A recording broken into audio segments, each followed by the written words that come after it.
gwe muganda wange abadde akyaliisa ebijanjalo empiso, oli mulokole oba toli mulokole, naye nga oweeyagaliza okuyingira eggulu. Wuliriza bino, ebyo ebizimbe byolengera ebinyirivu bwe bityo si maka ga muntu oba kkolero, bye bizimbe ebyateekeddwawo okubeera headquarters ez'eddiini emu, one world religion, era nga zino headquarters ziri mu Abu Dhabi. Zaguddwawo oluvannyuma lwa Papa Francis okuteeka omukono ku ndagaano y'eddembe, bakiyise document of human fraternity for world peace. Yeegasse wamu ne Sheikh Ahmed Tayahab.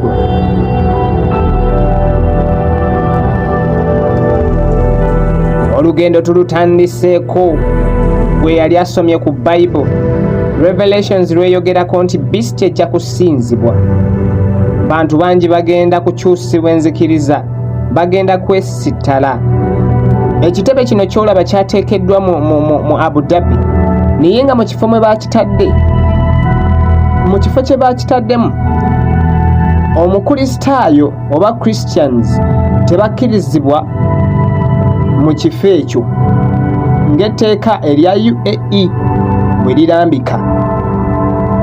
Era mu kifo kye kimu omuyisiraamu takkirizibwa kufuuka mukristaayo oba Christian, naye ate Christian olina eddembe erifuuka omusiraamu. Kyekino paapa kyali mu kutambuza. Bw'olengera ebintu bwe biti, kuba maviiviigo ku ttaka, saba nnyo Katonda akukuume era akutaase. Wabula tulinawo olugendo lumu, buli omu lwe yandiyagadde oyitiramu, ye Yesu Kristu, ekkubo, amazima n'obulamu. Ogenda diyingira otya kukkiriza na mutima gwo okuweebwa obutuukirivu, oyatule n'akamwa ko nti olokose, kubanga byo ebyawandiikibwa bitandise otuukirira. Ebitebe bino kigambibwa nti ekkanisa, sinagogue nga ye y'Abayisirayiri n'omuzikiti byonna biri mu kifo kimu nga bw'obiraba bisatu, naye ate ekkanisa yo nga yo tekkirizibwa kuteekebwako musaalaba, kiraga nti eyo kkanisa. Ebisigadde bisobola okuteekebwako. Etteeka lino ddyo lyazze kunyigiriza bunyigiriza. Muganda wange gwe wenna abadde asuubirira eggulu, nga bino tonnabitegeera, wandyesibye bbiri, kubanga bayinza okutomeza ekidiinidiini nga totegedde.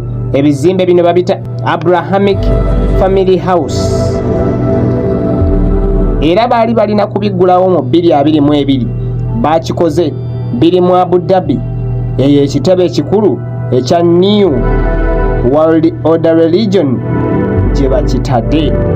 Nagambye nti Papa Francis yakitaddeko omukono ne Sheikh Ahmed Al-Tayeb, bonna batadde omukono ku ndagaano gye batuumye nti Document of Human Fraternity for World Peace. Ffe naye ffe abakkiriza mu Kristu tukimanyi nti eddembe liri mu Yesu yekka, naye bano bagamba nti waliwo engeri nnyingi nnyo z'oyinza otuukirira Katonda si mu Kristu yekka, era ne batukola etteeka mu UAE nga bagamba nti oyo yenna anaddayo okusomesa nti Yesu Kristu ye Katonda oba mwana wa Katonda ajja kuba vodde etteeka lino, era nga ajja kusibibwa, oba bw'aba mukristaayo ajja kuddizibwa ku butaka bwe bw'abanga si munnansi wa Dubai, oba okutanzibwa emisoso oba ssente ezirambikiddwa. Weegendereze era weetegeke, weetegereze.